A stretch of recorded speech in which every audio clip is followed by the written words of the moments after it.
கோபம் வந்தா அடிப்பாரு சாமி, கம்பெடுத்துட்டு ஓடுவாங்க. நான் 2 காலுக்கு நடுவில் போய் உட்காந்துட்டு காலை இப்படி பிடிச்சுக்கிடுவேன். ஆமா, மிதிக்கவும் முடியாது. கவுட்டுக்குள்ள உட்காந்துட்டு மிதிக்க முடியாது. என்ன செய்வார் தெரியுங்களா? அப்படியே சொறு சொறு சொறு சொருன்னு நீர் விடுவார் தலைமையில. ஆமா, பொய் கிடையாது. நான் கவுட்டுக்குள்ள உட்காந்து நான் உண்மையிலே சொல்றேன். நான் இப்படி குடிப்பேன்.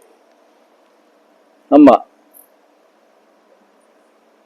குடிச்சு போயிருந்தா பாப்பாரு, நான் எப்படா அப்படின்ட்டு தள்ளி விட்டுட்டு போயிடுவாரு. என்ன பண்ணாலும் நீ இதாக மாட்டேங்கடா அப்படிம்பாரு. சிரிச்சிருவாரு. புரியுதா? ஆனா நீர் விடுவாரு. குடிச்சோம்னா அது நீரா தெரியாது.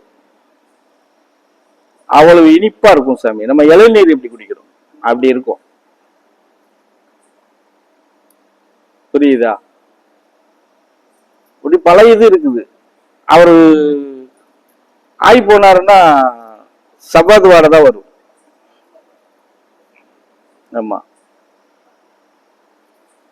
கடைசியா ஒரு வருஷம் அப்படிதான் இருந்தாரு. எந்திரிச்சு அங்கிட்டு போக முடியாது. அப்படியே எந்திரிப்பாரு, சர்வன்னு அடிக்கும். கட்டில விட்டு இறங்குவாரு. தேன் வருதுரா தேன் வருதுராம் பாரு. பசங்க வந்து பிடிக்கிறதுக்கு முன்னாடி அது இறங்கிருக்குல்ல. ஆமா, பாத்தீங்கன்னா ஒரு சின்ன இது கூட வராது, சபாது வாடை தான் வரும். இப்படிதான் உட்காந்து இறங்கியிருக்காரு. சோபா இப்படி, நான் இப்படி, இன்னொரு 2 இப்படிதான் உட்காந்துருக்கிறோம். இவ்வளவு கேப்ல தான் உட்காந்துருக்கிறோம். தேன் வருதுரா தேன் வருதுரா இறங்கினார். அந்த பையன் தள்ளி இருந்தா வந்து பிடிக்கிறதுக்குள்ளே அது சர சர சர சர அடிச்சிருச்சு. முன்னாடி இருந்தவங்க மேல எல்லாம் சத தெரிச்சிருச்சு. நாங்க கம்முன்னு உட்காந்துருக்கோம். அயனார் உட்காந்துருக்கிற மாதிரி அவ்வளவு தூரத்துல உட்காந்துருந்த ஒரு பொம்பளை கண்டார ஒளி சிரிக்குமால, என்ன மூக்க பிடிக்க எந்திரி வெளிய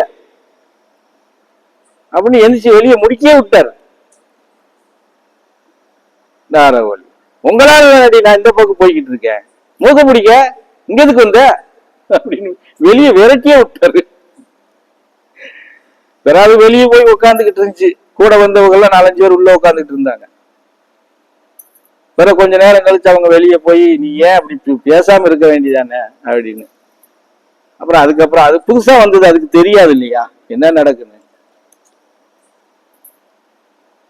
இன்னும் சோபா பார்த்தீங்கன்னா அப்படி தொட்டு தொட்டு இப்படி தேய்ச்சிக்கிட்டா எல்லாம். ஆமாம்மா,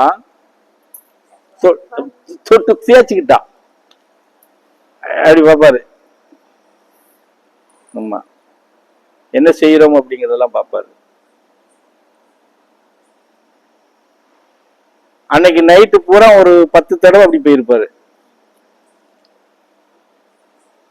புரிஞ்சதா? முன்னாடி இருந்தவங்க ஒரு 6-7 பேர் நாங்க எல்லாம் அதை கைட்டு தான் தள்ளி தள்ளி விட்டோம். தள்ளி விடுவோம். அந்த பசங்க அந்த பக்கத்துல இருந்து எடுத்து அதை கொண்டு போய் அந்த ஒரு வேப்பமரம் இன்னும் இருக்கு, அந்த மரத்துக்கு அடியில் தான் போடுவாங்க. ஆமா, இப்படியெல்லாம் தான் பாடம் நடத்தினாரு. சொல்லுங்க, அப்படி எல்லாம் செஞ்சா நீங்க இருப்பீங்களா?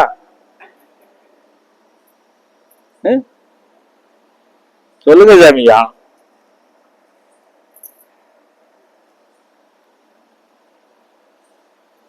அன்னைக்கு இங்க வந்து இறங்கி அந்த வீட்டுக்குள்ள போனோம்ல, அந்த சின்ன ஒரு ஓட்டு வீடு, அதுதான் சாமி வீடு. அந்த வீட்டுக்குள்ள 1.5 மாசமா வீட்டுக்குள்ளேயே இருந்தாரு. சோறு சாப்பிடாம, ஒண்ணு சாப்பிடாம, கோவத்துல, மோகன் கூட கோவத்துல கோவிச்சுட்டு போய் இருந்தாரு அங்கேயே 1.5 மாசம். அதுக்கு முன்னாடி போவாரு, ஒரு நாள் இருப்பாரு, அப்படியே வந்துருவாரு. அந்த தடவை மொத்தமா போய் அங்க உட்காந்துக்கிட்டாரு. அதுக்கப்புறம் இவங்க எல்லாம் பால்காரரு, அவரு இவர் எல்லாரும் ஈஸ்வர மயிறு மத்தாங்க எல்லாம் போய் பிற காலில் கையில விழுந்து, தப்புதான் சாமி எங்களை மன்னிச்சிருங்க, இனிமே அந்த தவறு நடக்காது சொல்லி கையில காலில் விழுந்து கூட்டிட்டு வந்தாங்க. ரூம் விட்டு வெளியே வரல, எதுக்குமே வரல.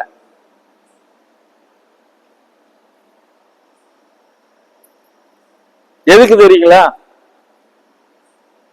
அது ஆடி மாசம்.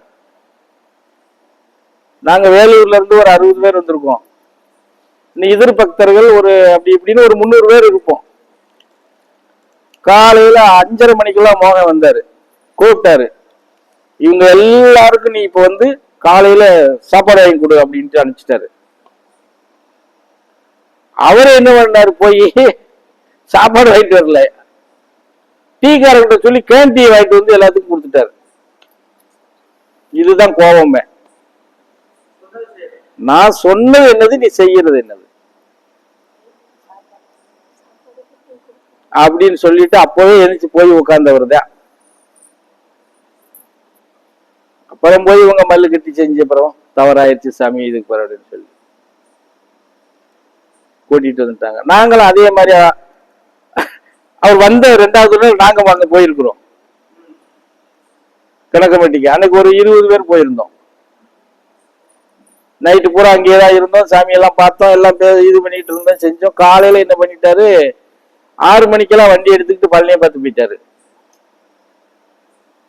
அன்னைக்கு நைட்டு பூரா பயங்கரமான இது பண்றாரு.